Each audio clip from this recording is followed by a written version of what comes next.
Hello and welcome to primary education Jaipur. First अपने जो 3 and 4 जो पार्ट थे उसके अंदर हमने ए से स्टार्ट होने वाले सभी वन वर्ड सब्स्टिट्यूशन जो है डिस्कस किए। अब हम बात करेंगे बी जो लेटर है इससे शुरू होने वाले वन वर्ड सब्स्टिट्यूशन, जिसके अंदर टॉप जो है 1000 हम इंग्लिश के वन वर्ड सब्स्टिट्यूशन जो है डिस्कस करेंगे।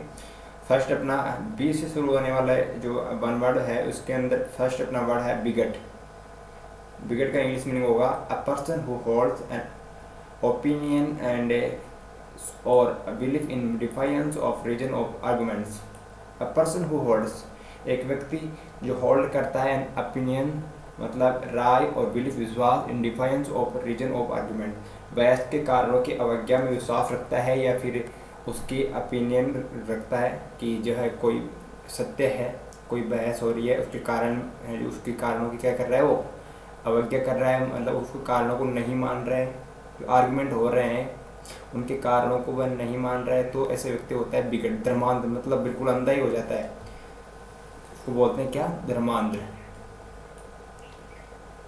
बिगट को धर्मांध बोलते हैं हिंदी में। नेक्स्ट मूव ऑन करेंगे। ब्रिगेंड, देखिए इसका इंग्लिश मीनिंग होगा member of a band of robbers. Brigand का इंग्लिश मीनिंग होगा member of a band of robbers, डाकू या लुटेरा, मतलब जो है रॉबर्स की जो एक बैंड है उसका सदस्य जो होता है डाकू या लुटेरा होता है, इंग्लिश में इसको बोलते हैं ब्रिगेंड। जो एक पूरा बैंड होता है रॉबर्स का या फिर जो है एक गैंग होती है लुटेरों की, उसका एक सदस्य जो होता है उसको क्या बोलते हैं, ब्रिगेंड, मतलब member of band of robbers. Next हम मूव ऑन करेंगे। बेलफ्राई, बेलफ्राई जो है इसका इंग्लिश मीनिंग होगा part of a church in which bells are hung. Church का एक भाग जिसके अंदर जिसमें क्या होती है, घंटियाँ लटकाई जाती है या लटकी हुई होती है। चर्च का एक भाग जिसमें घंटियाँ लटकाई जाती है या लटकी हुई होती है उसको बोलते हैं घंटागार, जहाँ पर घंटियाँ लटकाई जाती है, इंग्लिश में बोलते हैं बेल फ्राई। इससे पहले हमने ब्रिगेंड जो है वर्ड डिस्कस किया जिसका मीनिंग होता है डाकू या लुटेरा, जो किसी गैंग रॉबर्स की जो गैंग होती है उसका मेंबर होता है। यह है बेल फ्राई, जहाँ जो है चर्च का वो वाला स्थान जिसमें घंटियाँ लटकाई जाती है, बेल्स, उसको बोलते हैं घंटागार। नेक्स्ट मूव ऑन करेंगे। बायर, बायर जो है इसका इंग्लिश मीनिंग होगा place where cows are sheltered, एक स्थान जहाँ पर गायों को क्या किया जाता है, आश्रय दिया जाता है, गायों को संरक्षण दिया जाता है, गायों को क्या क्या किया जाता है, आश्रय दिया जाता है, शेल्टर किया जाता है, तो उस स्थान को बोलते हैं हिंदी में गौशाला। गायों की शरण स्थल या गायों को जहाँ पर आश्रय दिया जाता है, गायों को जहाँ पर संरक्षण दिया जाता है वो वाला स्थान होता है byre. Place where cows are shelter is called byre, गौशाला। नेक्स्ट मूव ऑन करेंगे। बैलेड, इसका इंग्लिश मीनिंग होगा poem narrating a popular story, कविता जो है एक प्रसिद्ध कहानी को नरेट करती है, प्रसिद्ध कहानी का वर्णन करने वाली कविता क्या होती है, बैलेड।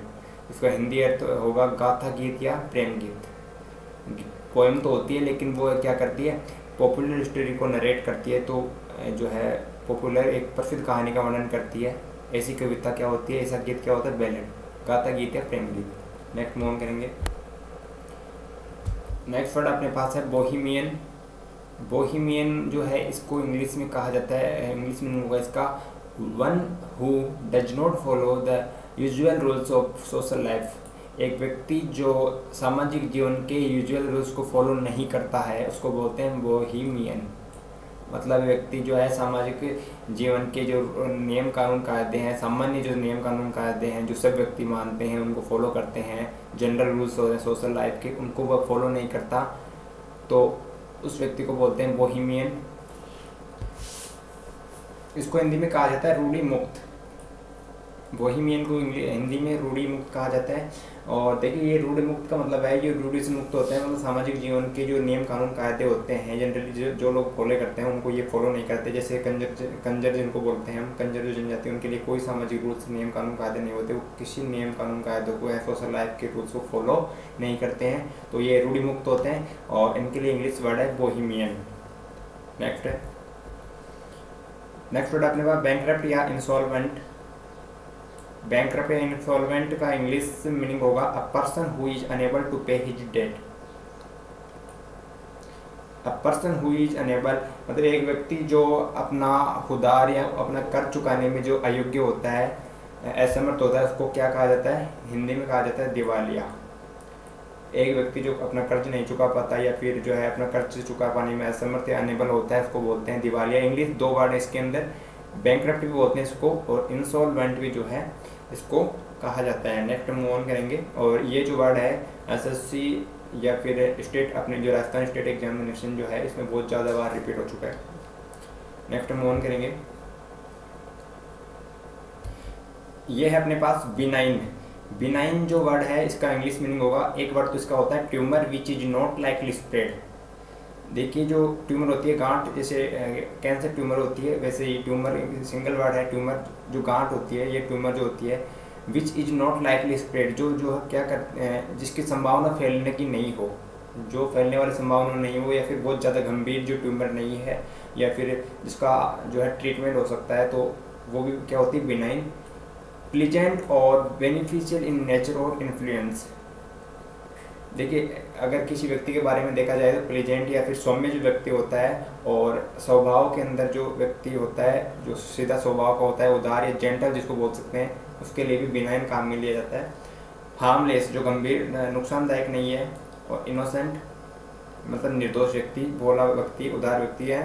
दयालु व्यक्ति जो है जिसको जेंटल या काइंड बोल सकते हैं, तो इसके लिए बिनाइन काम में लिया जाता है। इसका हिंदी में आप देखें तो वैसे तो बिनाइन के बहुत सारे जो है हिंदी मीनिंग हो सकते हैं, लेकिन इम्पोर्टेंट है भद्र, जिसको जो भद्र को मतलब है पवित्र या निर्दोष कह सकते हैं। दयालु, सुहाना या सौम्य, जिसको जेंटल या काइंड बोल सकते हैं, जो ज़्यादा गंभीर नहीं होता, जो है प्लेजेंट होता है, और जो है नेचर में क्या होता है वो प्रभावशाली होता है, और हार्मलेस भी होता है।